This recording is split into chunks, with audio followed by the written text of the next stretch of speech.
ابھی میں نے ایک ویڈیو دیکھی جس پہ کوئی صاحب کہہ رہے تھے کہ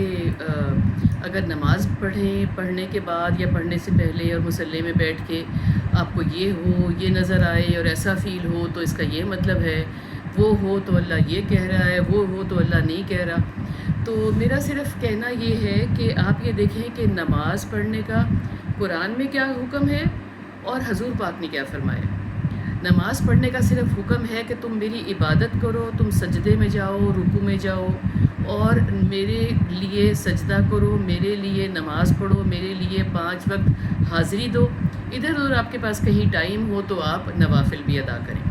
لیکن یہ کہنا کہ یہ پڑھنے سے یہ ہوگا، وہ پڑھنے سے وہ ہوگا، جب اللہ تعالیٰ کا کوئی حکم ہے ہی نہیں، جب اللہ نے کچھ کہا ہی نہیں ہے کہ دنیا میں آپ کو یہاں نظر آ جائے گا کہ آپ کی نماز کیسے قبول ہوئی یا اللہ تعالیٰ آپ سے کیا چاہ رہا ہے، تو ہم نے خود سے لوگوں کو کہہ کے اس میں کیوں انڈلج کروانا ہے کہ لوگ اس انتظار میں رہیں کہ اب میں نے یہ پڑھ لیا، اب مجھے خوشبو آ گئی، اب مجھے کوئی گزرتا ہوا نظر آ گیا، اب میرا دل سنبھل گیا، میرا دل ٹھہر گیا۔ اللہ تعالیٰ کا تو کوئی ایسا وعدہ ہی نہیں ہے۔ تو پلیز ایسی باتوں میں لوگوں کو نہ الجھائیں کہ لوگ اس پہ دھیان دینے کی بجائے کہ میں نے فرض ادا کرنا ہے، فرض بھی اس لیے ادا کرنا ہے کہ مجھے حکم ہے اس کو ادا کرنے کا،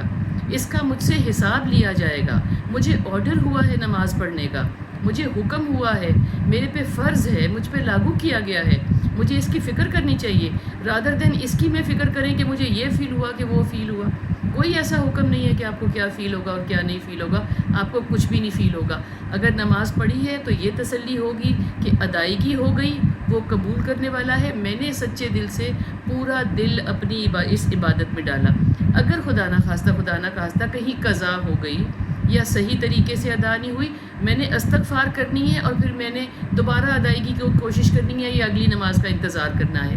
اس میں سے کیا نکلنا ہے، کیا نہیں نکلنا، یہ اللہ کے حوالے ہے۔ کوئی پرومسز دنیا کے لوگ نہیں کر سکتے، بیکاز ان کو اللہ تعالیٰ کی کوئی چٹھی، کوئی ای میل، کوئی واٹس ایپ، کوئی میسج نہیں آیا کہ کسی نماز کے ساتھ کیا ہونے والا ہے۔